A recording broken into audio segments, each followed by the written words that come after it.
The Montreal Alouettes, Duane, knew as underdogs they would need some big plays from their defense, something they've relied upon all season long, really. Well, I don't think even they could have imagined just how dominating that defense would be against the 16-2 Toronto Argonauts, and they set the tone right at the start of the game with that interception by Marc-Antoine Dequoy for a touchdown.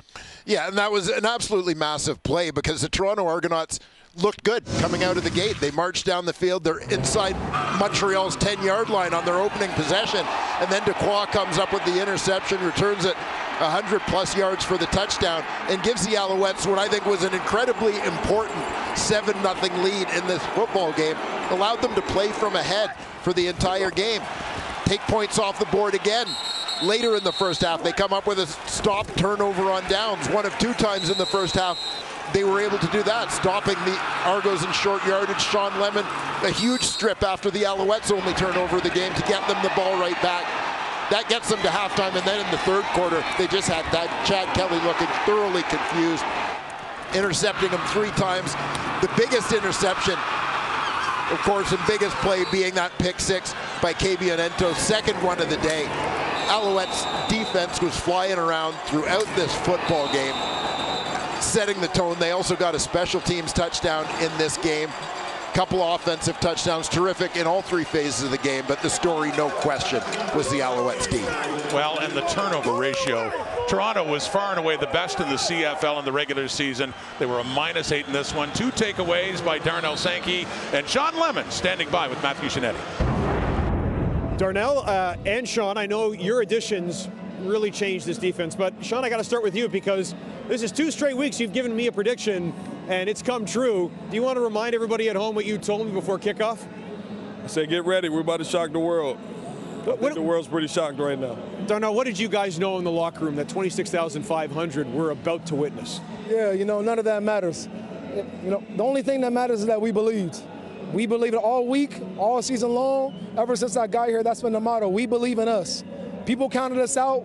That's okay. We believe and we have faith. And that's all that matters. What went into the decision finally? Did you guys know when you made the decision to come to the Montreal Alouettes to play for Noldthorpe as a defensive coordinator, to play for Jason Moss as a head coach, that this was possible?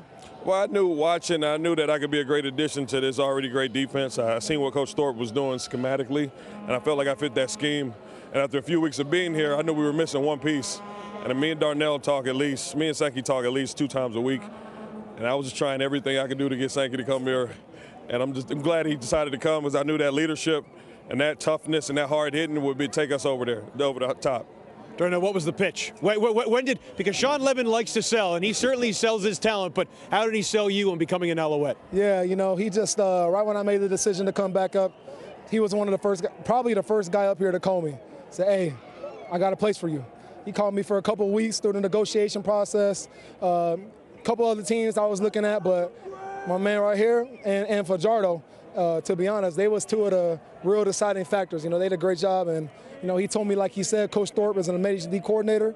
He said he believes in what we're doing here, and we just needed one piece, and I'm glad that my team trusts me, and I'm just blessed. I'm just very blessed. You got another prediction for me, Sean? 7 days before the Grey Cup? Not yet. I don't even know where our opponent is yet, but I know one thing. We're going to enjoy this tonight, man. I'm just happy for this group, happy for this amazing city. Job's not finished, though, so I got a great prediction for you. See you in Hamilton. Can't wait. Thanks, boys. Appreciate it.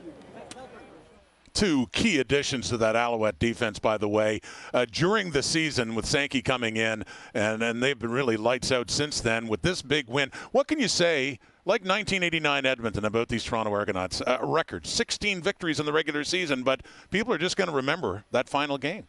Yeah, and an absolutely remarkable regular season, and a regular season in which I think they did everything right, and including down the stretch run where people are going to point to this loss and suggest that the Toronto Argonauts, because they weren't playing meaningful games in the final third of the season, that they weren't ready for this one. And I think the Argos were playing meaningful games. They were playing for that 16-win record. They were playing to be ready for this moment. The Montreal Alouettes were just more ready. That's the bottom line. I think this is less of a Toronto loss than it was a Montreal win. The Alouettes came in and took something from the Toronto Argonauts, and that's the East Division title. They really have. They hit their stride at the right time, winning their final 5 regular season games into the playoffs, and off they go now to the Grey Cup. Jason Moss, his first year as head coach of the Alouettes, and he gets the celebratory shower there as Montreal is looking forward to an appearance in Grey Cup 110, the first for the franchise since 2010.